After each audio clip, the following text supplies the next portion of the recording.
It is now time for the Robesonian Sports Report with Chris Styles on 97.1 FM, 1340 AM, WAGR in Lumberton, covering sports for Robeson County. Now here's your host, Chris Styles. And a pleasant Thursday morning to you here on WAGR. This is the Robesonian Sports Report. I'm your host, Chris Styles, sports editor at the Robesonian, and we're going to start the show here momentarily by going over last week's football results here in Robeson County. Later in the show, we'll go over the games that are to come this week, and in the middle, we'll be talking with St. Paul's football coach, Mike Setzer. So glad you're with us here on a beautiful Thursday morning, and let's jump right in with last week's football results. Lumberton beat Red Springs 49-14. St. Paul's earned a 55-0 win over West Columbus, and Southern Lee beat Fairmont 50-14. Purnell Sweat was on a bye week, as was UNC Pembroke. And so Lumberton beating Red Springs 49-14 in that in-county matchup. And the Pirates are 3-0 after this convincing win. Some nuggets on that 3-0 start for Lumberton. It's the first time the Pirates have been 3-0 since 2014. They won 5 out of their last 6 games dating back to last year, which is the first time in any 6-game span they've done that since 2011. They've outscored the opposition 125-14. That is the first 125-point 3-game stretch at any point in the season since 2011 for the Pirates, and the first time that in any 3-game span they've allowed 14 or less since 1986. So certainly some good things going for the Pirates so far. Also, their 49-point performance was their most since 2018. They actually lost that game, a high-scoring game at Southview. So it was their most in a win since 2015 against Purnell Sweat. Reggie Bush scored 4 touchdowns for the Pirates, had a kick return, 2 touchdown catches, and a touchdown run. 2 catches for 46 yards all told, and also had an interception in this game. So really a guy that does a little bit of everything for the Pirates and does a lot of it very well. Demequan Powell had 14 carries for 138 yards and scored a touchdown. It's funny, one of his shorter runs of the night was his touchdown run. It was a 1-yard punch-in that started the scoring for the Pirates. Lonnie Porter threw the ball 4 for 8 for Lumberton. The Pirates, after not completing a pass, the first win over Fairmont, even as they dominated that game, they've proven now that they can both run and pass the ball effectively. This game was 7-7 after a quarter. Each side obviously scored a touchdown. And then a pretty dominant second quarter for Lumberton as they went up 35-7. Just before the half, Red Springs scored to make it 35-14. TJ Ellerby did have 2 touchdown catches for Red Springs, 9 catches in total with 127 yards on his 17th birthday, as it turned out. And Lumberton defense, though, did hold the Red Springs run game in check quite well in this game. Red Springs is 0-4 on the season. They've played 4 straight United 8 conference schools. These are 3A, 4A schools that are larger than they are.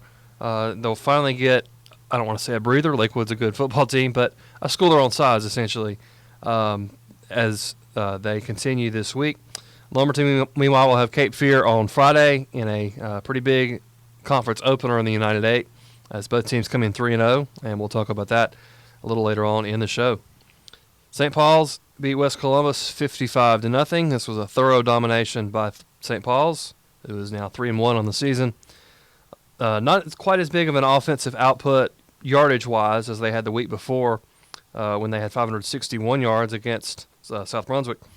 They did have 2 defensive touchdowns. One of those a pick 6 by Quintel McNeil, also had a fumble recovery, and then a punt return touchdown by Malachi Locklear.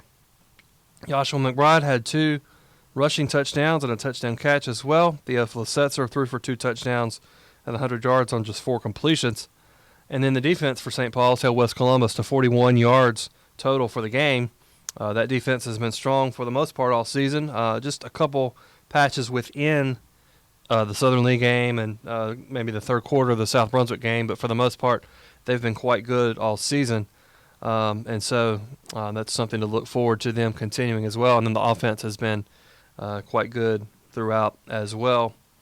St. Paul's heads to undefeated Charlotte Latin on Friday. That should be a competitive ball game, and we'll talk more about that one coming up as well.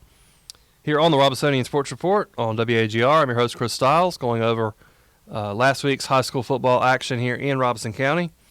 And Southern Lee beat Fairmont 50-14. Tornadoes dropped to 0-4 on the season. They've lost 5 games in a row and 12 of their last 13 dating back to last year. And as I've said just about every week, this is a young team going through some growing pains for Fairmont. That's continued here. Southern Lee led this game 38-6 at halftime. Fairmont has been able to open up the passing game a little bit the last couple of games, more so than really any time previously under second-year head coach Jeremy Carthen. And Jamarion Brown threw a couple of touchdowns in this game, one to Jameer Jones, one to Javon Brown. And so that's something to build on for Fairmont. Struggling on the defensive end, they had up to this point they had allowed successively more points in each game. This one was the same defensive output as the last game, 50 points for the opposition. So that's certainly something they're going to want to work on. But they've got a bye week to work on some of these things before next week heading to Northside Pinetown and then conference play after that. And Coach Carthen talked about the chance to get healthy for them through the bye week. That'll be important as well. And it's worth noting, he says the team's coming together in recent weeks. They're more cohesive as a unit. They're not, fussing at each other or whatever you might normally see sometimes from, a struggling team as frustrated players. But he said they're getting along just fine now, and even if it's not showing in the results just yet. And then one other non-on-field result thing I wanted to mention that we've had coverage on the Robesonian here this week is the passing of Donnell Thompson. He died Tuesday at 65 years old. A Lumberton High School star in the mid-1970s who went on to the University of North Carolina and an 11-year career for what was first the Baltimore Colts and then moved to Indianapolis during his career. He was a defensive end and a fullback at Lumberton, playing both sides of the ball, class of 1977, and made the Shrine Bowl as a senior for the Pirates. Was on the same UNC defensive line as Lawrence Taylor, but earned his own set of accolades, including third-team All-American honors, and was part of an ACC championship team in 1980 for the Tar Heels, and then was the 18th overall pick in the 1981 draft. Played all 11 NFL seasons with the Colts, had 41 career sacks. He was the North State Journal back during COVID in 2020 did a series of stories called 100 in 100 that was every North Carolina county's greatest athlete, and he was the selection for Robeson County in that series. So that tells you a lot about his on-field accomplishments. After his playing career, had a successful business career as a restaurant and hotel franchisee around the Southeast. So certainly a big loss in the Lumberton football community. And there'll be there's a story on Robesonian.com from Tuesday night, but then also working on something more, a little bit more substantive of a story as well, hopefully in the coming days. So certainly want to remember him and his family after the passing of Donnell Thompson this week. Just getting started here on the Robesonian Sports Report on WAGR. Coming up, we'll have Mike Setzer on the phone, St. Paul's head football coach, ahead of their game against Charlotte Latin this week. This is the Robesonian Sports Report on WAGR.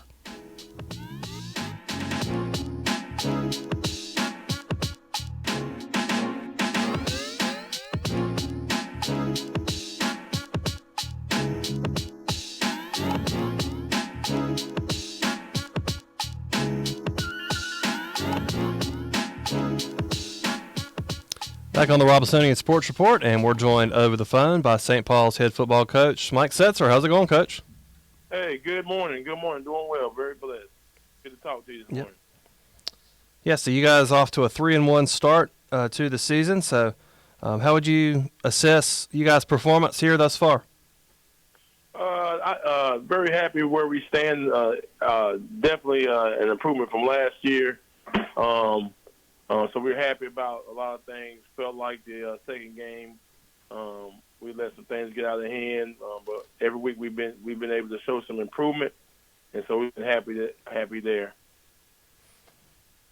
And a dominant win over West Columbus, 55-0 last week. So, how much was it? Kind of the way it sounds, all all aspects of the game really clicking on all cylinders for you guys.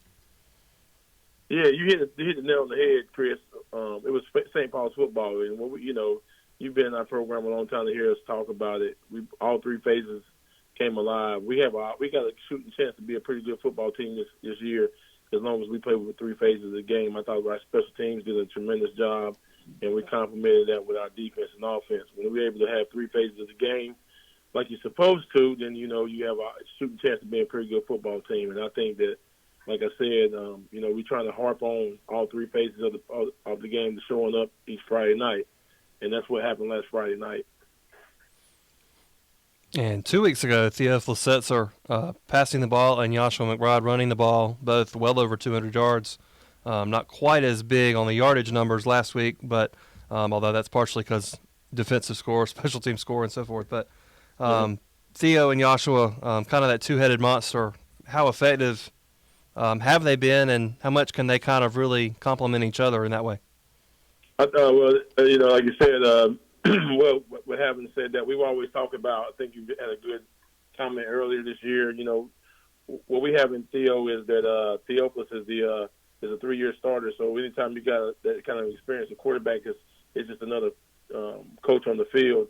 Yasser's a very cognitive player as well, so those two guys are such leaders in the backfield and able to complement off each other. And, we kind of wait to see what you're going to do when they kind of gear themselves to stop Joshua, then just makes it easy on Theophilus and vice versa. So that's way they both complement off each other, and I think they both are cheerleaders for each other as well. So that's always a good thing when you got such good athletes in the backfield together. They got to also complement each other on and off the field, and I think they do a really good job with that. We talked a time or two a couple weeks ago about struggling through the third quarter in some of your games earlier this season. Against West Columbus, outscored them, I think it was 14-0 in the third quarter. So how much of an improvement was that specifically? Well, the biggest thing, when we look at that, one would say, well, man, the offense really did a good job, but it really was more about defense. Defense came alive really strong in the third quarter, and we just had to complement them offensively. I think, like I said, both sides of our ball, and as well as special teams in the third quarter just hadn't played well. But this last third quarter, we did a tremendous job defensively. They stood the ground, held the line really, really good from them being having any big time plays in the third quarter, and then when we did get the ball, then we executed well in the third quarter. Very excited about that. So. That was one of our big issues of trying to see it through. We just had not put together a good third quarter this season, and we finally were able to do that. Here on the Robesonian Sports Report on WAGR, I'm your host, Chris Stiles, sports editor at the Robesonian, and we're talking with St. Paul's head football coach, Mike Setzer. And the Bulldogs have Charlotte Latin this week. This is a Hawks team that comes in at 5-0 on the season. So what have you seen from them on film as you've been preparing for this game? Well, I see a very confident team. When you play a private school like that, sometimes you don't know what you're getting from year to year. But they're 5-0, and I always tell people you better believe in somebody's record. They're a very confident football team. You can tell they're a very well coached football team, and they have some facets of the game. They really like to throw the ball around a lot. They do get around defensively. They don't seem like that they're out of place, so that lets you know that they're very well coached. So I think that they're going to have a level of confidence with us to get up there and playing them. We were playing against ourselves just a little bit this week. We had a couple of injuries happen this week in practice, but our motto is next man up. So we're going to try to put our best foot forward and attack Charlotte Latin with the best effort we can give them. And you mentioned how much they throw the football, really a pass-heavy offense, probably more so than anybody else you've faced so far, so with quarterback Troy Logan. So what will be the challenge of facing that kind of different kind of offense from what you've seen? Well, one of the biggest things that we kind of tell our kids is, we try to get them teams that we want to see in the playoffs. We're typically the most passing team that we see during the year until we get to the playoffs. And so it's really important this week for our kids to see that, this is kind of playoff atmosphere. It's a long drive. It's people that we don't see every day.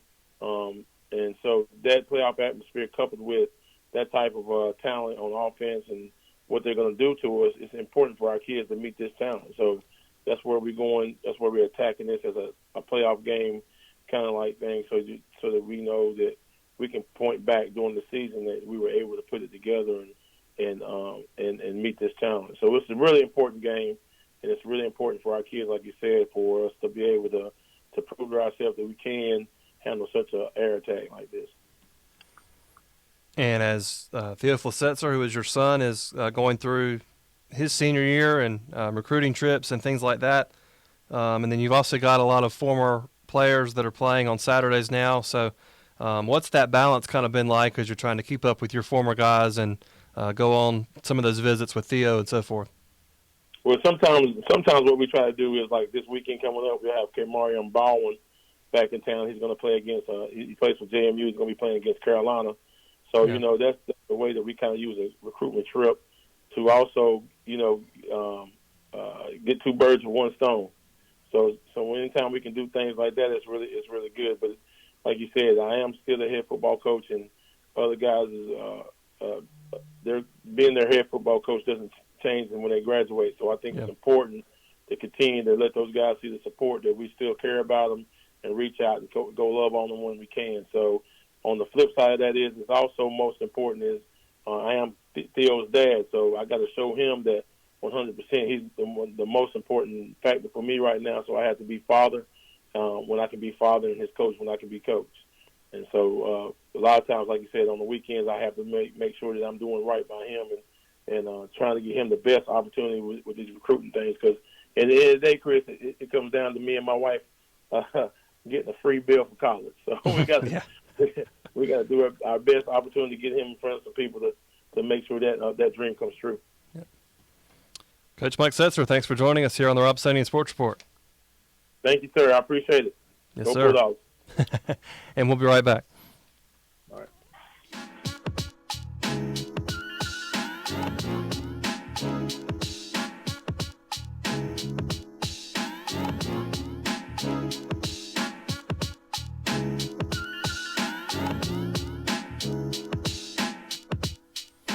And back on the Robesonian Sports Report on WAGR, and as we do the last segment each week, looking ahead to this week's high school football games as well as UNCP here in Robeson County. So had a great slate of games this week, starting with Cape Fear at Lumberton, and then also St. Paul's is at Charlotte Latin, Pernal Sweat at Grays Creek, Lakewood is at Red Springs, and then UNCP travels to Charleston. So Cape Fear at Lumberton, a 7:30 kickoff Friday at Alton G. Brooks Stadium here in Lumberton.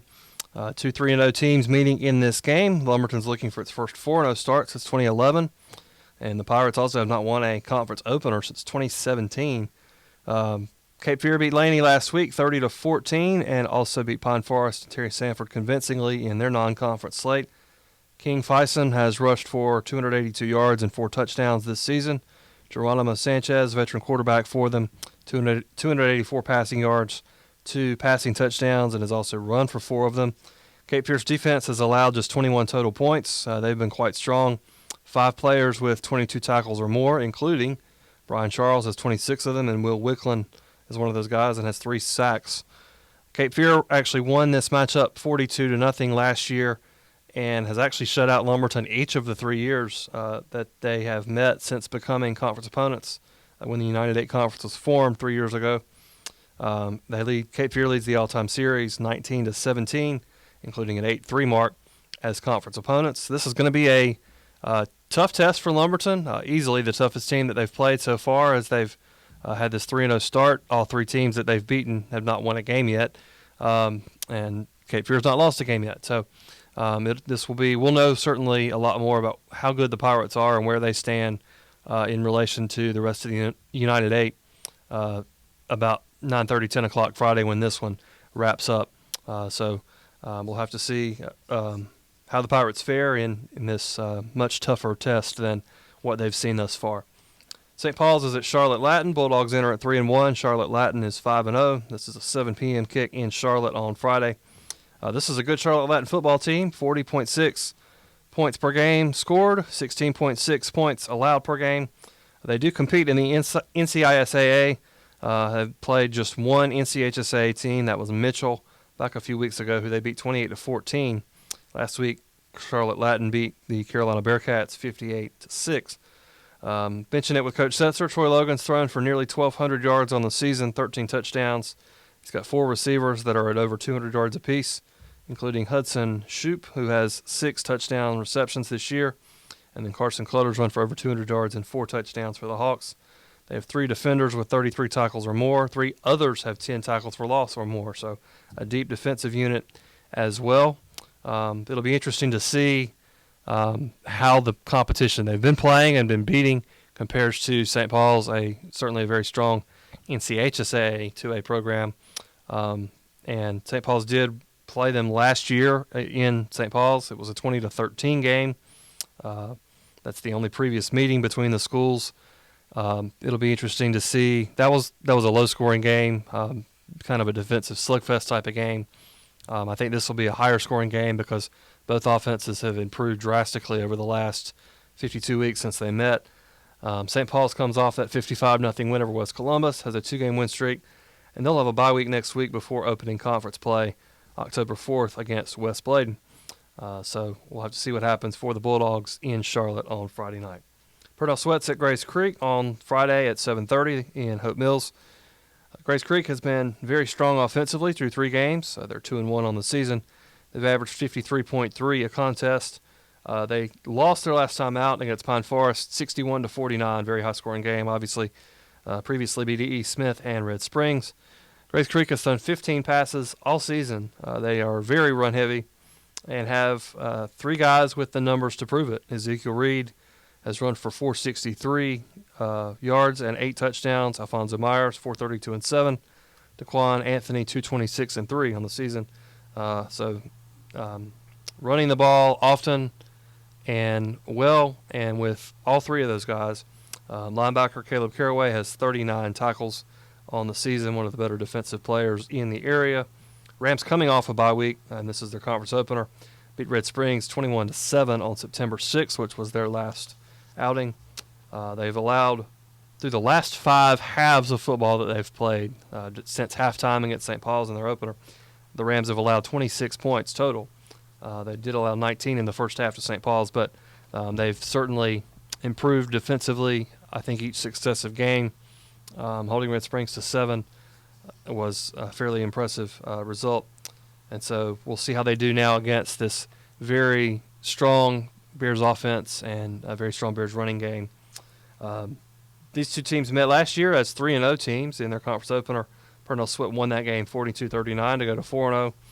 Grace Creek won the previous 2 years, and those are the only 3 previous meetings between the schools.